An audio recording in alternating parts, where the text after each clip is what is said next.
Okay. Hi everybody, I am Patrick, this is Tiffany, and that is Brian. Together we just got played. We're at the Cloak and Blaster here on a Tuesday night. We just got done playing Alexander's Campaign. Join all three of us for Alexander's Campaign.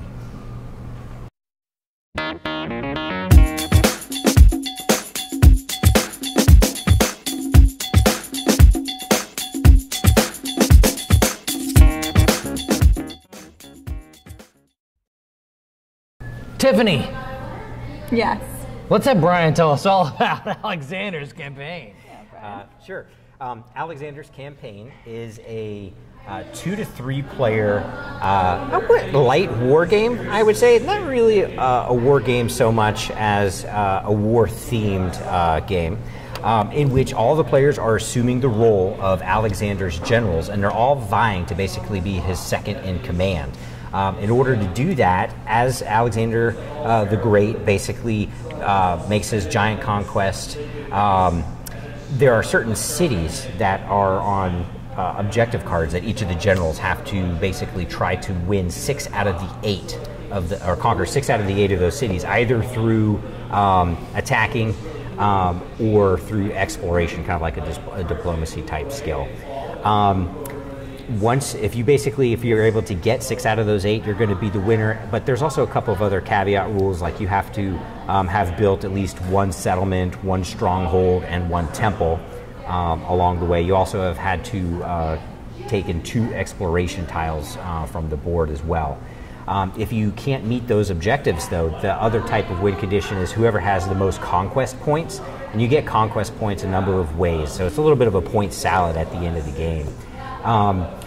Ways you can get those points are every time you take a city, the city has a certain value, so you automatically get those. Anytime you spend your tactics cards, which at the bottom have resources, so they kind of pull double duty. They can either be used in attacking, or they could be used for exploring, or you can actually use them as resources.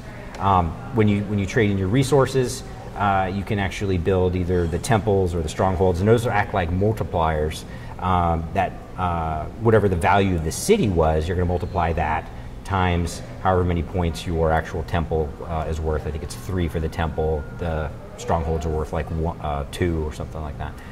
You're going to multiply them, and then those add to your conquest points that are wrapping around the board. And if you couldn't get those 6 out of 8 cities, then it comes down to conquest points at the end. Who's the first to the end gets a bonus, and all that kind of stuff.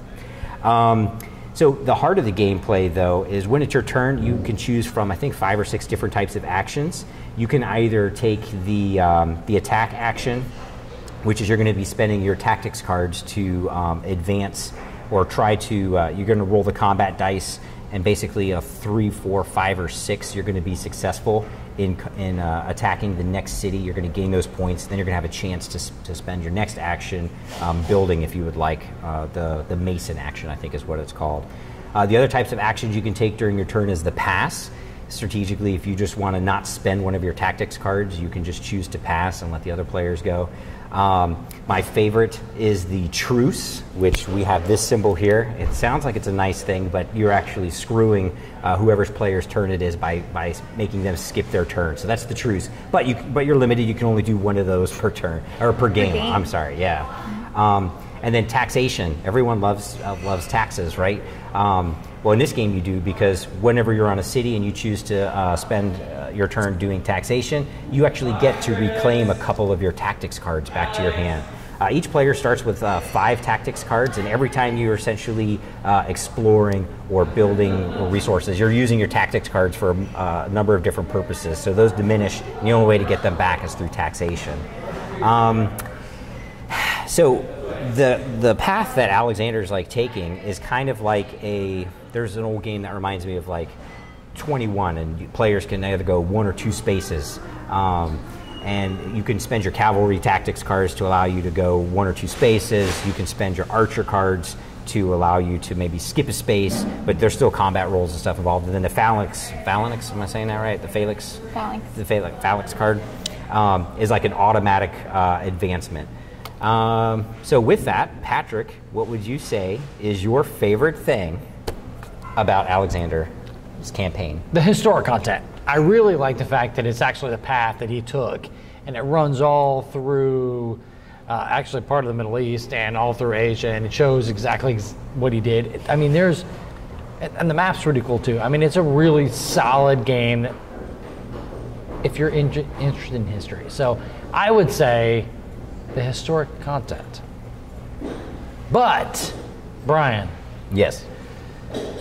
If Tiffany had to pick one thing that she liked the most, what do you think it would be? So the way that the rules work out is, everyone has that one person in their game group that takes the same strategy regardless of what game they play. And so this would just be the winning strategy, Patrick. Hey, there's not always one winning strategy. Hey, here's a truce for you, Brian. Yeah, we got a truce.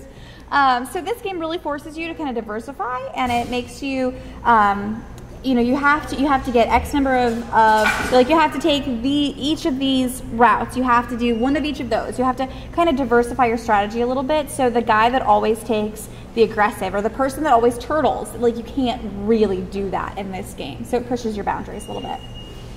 And my favorite thing about the game builds on that a little bit, and I would say it's all the different levels of strategy in the game. Like I mentioned before, there's like the 6 out of the 8 cities that you have to try to get, and that's kind of like trying to plan ahead. Are they going to move 1 or 2 spaces? Do they have the tactics cards to be able to do that? Are they going to skip a city? Are they going to truce me and make me lose my turn to make me lose that city that I'm looking for? So you've got that.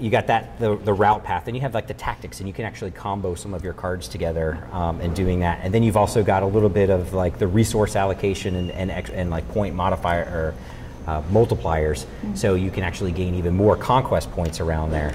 And then also depending on what card, if you have extra formations left, you can get negative points at the end of the game. So there's just a lot of different avenues or different levels of strategy in the game. Patrick, what would you say, though, is your least favorite thing about Alexander's campaign? It's, and you guys know this because I complained about it during the game, it's contingency rules. It's rules that is, when this happens, and when this happens, this happens. And I realized that's the structure of the game, and it needed them to make it work really smoothly. But it's a little finicky. So if you are not a rules guy, like really on top of the game, really on top of the game, you're gonna suffer some losses. You really need to pay attention to all of the rules when you first learn them. And that didn't just happen because I lost. I mean, I'm sure if I won, I'd say the same thing. Of course. Tiffany, Yes. if you had to pick one thing that you like the least about the game, it would be? I definitely have to say, and it kind of piggybacks off of what you were saying. Piggybacking. It's my favorite. Is that there's a really steep learning curve. Right. Right. So this isn't a game that you can throw on the table and spend 20 minutes kind of briefing your friends and then diving right into it. This is one of those games that you're probably going to want to send a link to your friends and be like, hey, preview this. I mean, it's certainly no TI3, but there's a steep learning curve with all of those different. Did you just reference TI3? I did. I know some games, guys. Well, I'm not saying that. I'm just saying it's pretty. It's a heavy game. So this isn't quite there. Nope. Anyways, so this is definitely a game that's going to take some time for your group to learn all of the different contingencies. Thank you very much, new Brian. You're welcome. Old Brian. Yes. If there's one game that you had to pick out that you like the least.